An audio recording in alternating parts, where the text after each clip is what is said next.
Hello, Gene Schwimmer here, and welcome to me. Yesterday was the second part of the little video series I'm doing about Detroit, my hometown. Part one was a week or so ago. It was about what it was like growing up in Detroit when I was a child in the late 50s, early 60s. And yesterday was part two, and that was about present-day Detroit. It was about just how the physical structure is going to seed, houses being abandoned, businesses being abandoned, entire blocks that had businesses and houses on them, almost nothing on them.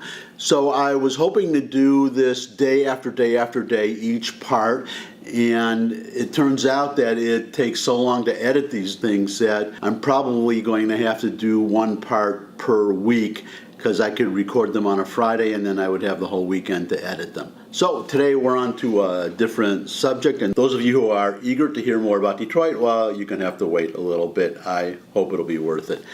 Today we're going to talk about immigration, and actually it's a twofer because it's immigration and it actually connects to Detroit and what liberalism has done to cities, because what it's done to cities where liberals are in control, well, you're going to see it also has something to do with immigration, and there's a root cause of both of these problems that I'm going to get to at the end of the Detroit video, and I'm going to link it to the country as a whole. So the reason I'm talking about immigration today is because Donald Trump, the president, did something really, really good. You may have read or heard already about the transformation he's doing to the immigration system. It's now going to be what it should have been a long time ago, a merit system. Number one, obviously you have to get into the country legally, but number two,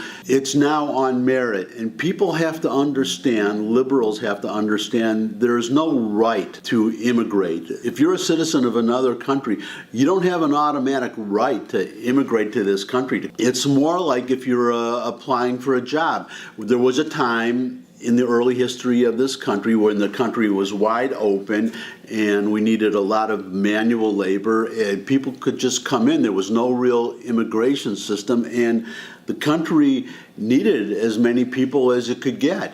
But we have long ago past that point. Now we are a country where many, many people want to get into, and we don't have to take just anybody anymore. We can, just like a university wanting the best students, it's perfectly permissible for us now to want the best immigrants, or at the very least, want immigrants that will help the country, and we can gauge their prospects for doing that before they come into the country. I understand the Statue of Liberty has a poem on it, "Give me your tired, your poor, your huddled masses yearning to be free," but it says nothing about language and education. It's silent on those two issues, and there are poor people in other countries who speak English. There are poor people who are educated, and there are also poor people that can support themselves. When the system was wide open, as I was saying before, there was no welfare system. The poor and huddled masses that came into this country, there was no welfare check waiting for them. There were no public services waiting for them. They had to make their own way. And in a modern society, it's a lot harder to do that. You can't just live off the land like you could in those days. So all he's requiring is that you have to know English when you come into this country. And there are plenty of people. Oh, well, here's a quiz for you. What country in the world has the most English speakers? Okay, tick-tock, tick-tock, give you a second to think about that. Which country in the world has the most English speakers? Now, maybe you were thinking in the United States because we're 300 million people and counting, but you would be wrong. The country with the most English speakers is China, which you may expect because the population there is over 1 billion. So if you have over 1 billion, it's very understandable that there are a lot of English speakers. But to keep in mind that people all over the world who want to come to the United States, they learn English where they are. Number one. Number two, even people who have no intention of coming to the United States, English is a lingua franca for doing business around the world. And for people, say a Frenchman and a Spaniard, to communicate with each other, they would communicate, if they don't speak each other's languages, they would communicate in English. So there are plenty of English speakers. Number two, there are plenty of educated people that are poor. Africa is not a rich country, but there are Africans that are being educated and learning how to read and how to write in English. So those are not barriers. But even if you want rich people and highly educated people, well, what is wrong with that? We need engineers and scientists, and especially computer programmers, and it's perfectly permissible to favor those people that would come into the country, because besides the skills that they can add, there are so many Silicon Valley high-tech companies that are started by immigrants. Those are the people that you want to come into the country. Also, when you have these low-skilled people coming in, as Donald Trump himself pointed out, these low-skilled workers coming into the country, they're hurting the poor. That's who's being hurt. That's who is being outcompeted for jobs. Those are the ones whose wages are being kept down because of immigrants coming in who do not have the skills and the education and the English-speaking ability to take the higher-paying jobs, so they come in and they compete for the lower jobs. So congratulations, Donald Trump. Now to the other side of the spectrum to see the stark difference. If you're wondering the difference between conservatives and liberals, well, here we go. Put this headline up here. Hyattsville will allow non-U.S. citizens to vote in city elections. Hyattsville now joins 6 other Maryland cities that have had laws like this on the books for years, where non-citizens can vote in U.S. elections. And what is one obvious policy that these immigrants would vote for? Social services. Social services to give themselves welfare, paid for by citizen taxpayers who may have been outvoted, or enough of these non-citizens have voted to tip the election, though maybe they're not even necessary, because a city that is so liberal that they would give non-citizens the right to vote would probably vote for these social services anyways and vote to become sanctuary cities. And if you would like another example of liberalism run amok, the council member, Joseph Solomon, the Hyattsville councilman, who is one of the sponsors of this bill to let non-citizens vote, he was inspired by an earlier council decision to lower the voting age for municipal elections to 16. I don't know what to say except that, God, call me crazy, but 16-year-olds are not mature enough to vote.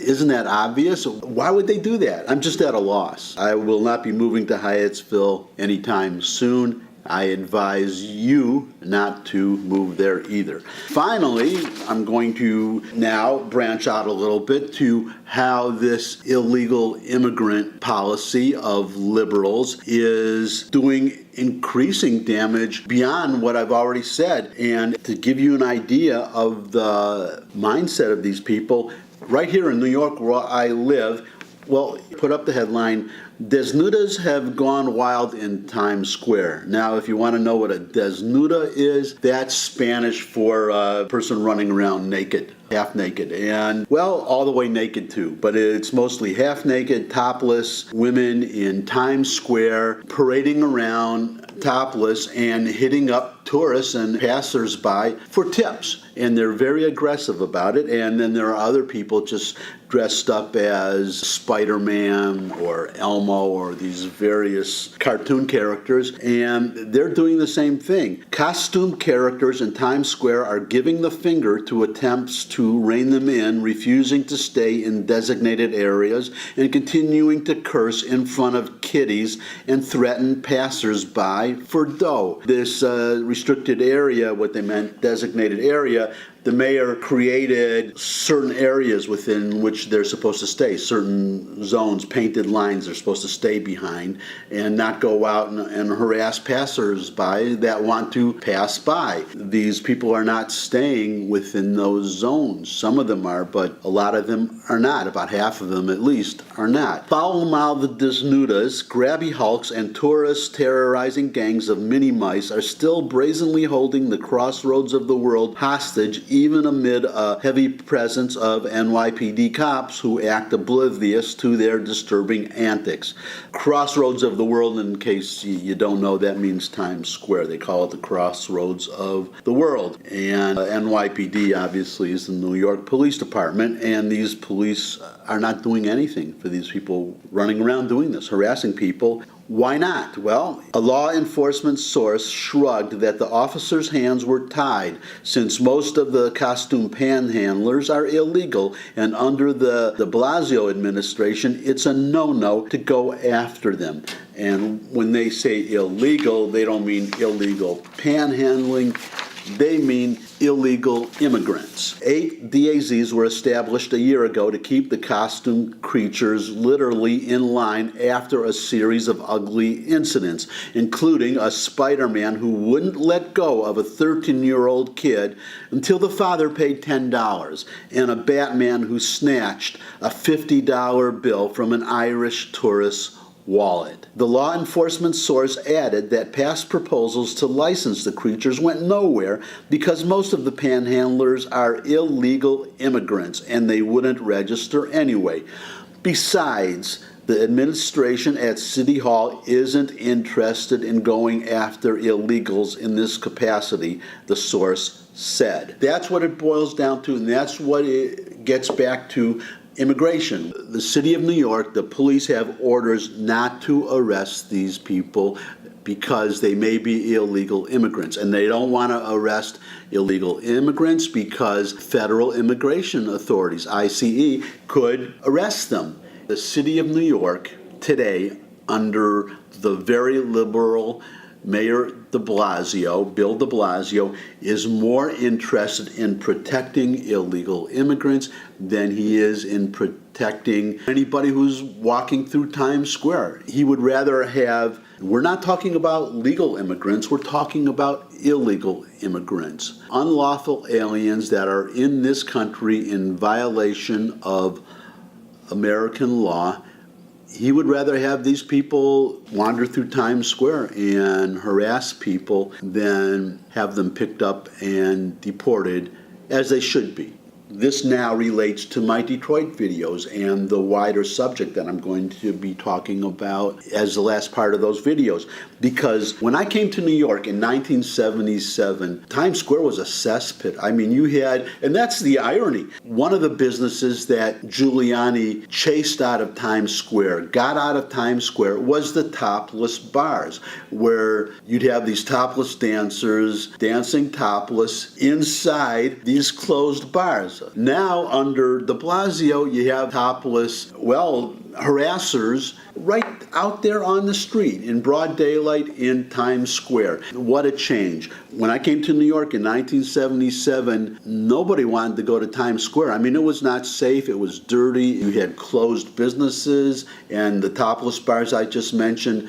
Rudy Giuliani came in, and this shows, I'm talking on the one hand of how liberalism can, over a long time or even a relatively short time, ruin the life of the city. But, you couldn't call Giuliani a conservative socially, but as far as law and order goes, Giuliani was a tough mayor, and he turned Times Square. He made it a wonderful place. It's like the Vegas Strip now, and I wonder how long it's going to be like that, because now it's going back to the way it was, where any kind of behavior is tolerated. It was a golden era when Giuliani was the mayor. I wonder how he feels. I wonder if somebody could interview him to see how he feels now about what's happening to the city that he saved. And that's no exaggeration. He saved this city. Otherwise, it would eventually become like Detroit. Maybe it will. This is one of the things I wrestle with, whether it's time for me to leave New York. I saw this once in Detroit. I don't want to see it again. It's just too much of a heartbreaker.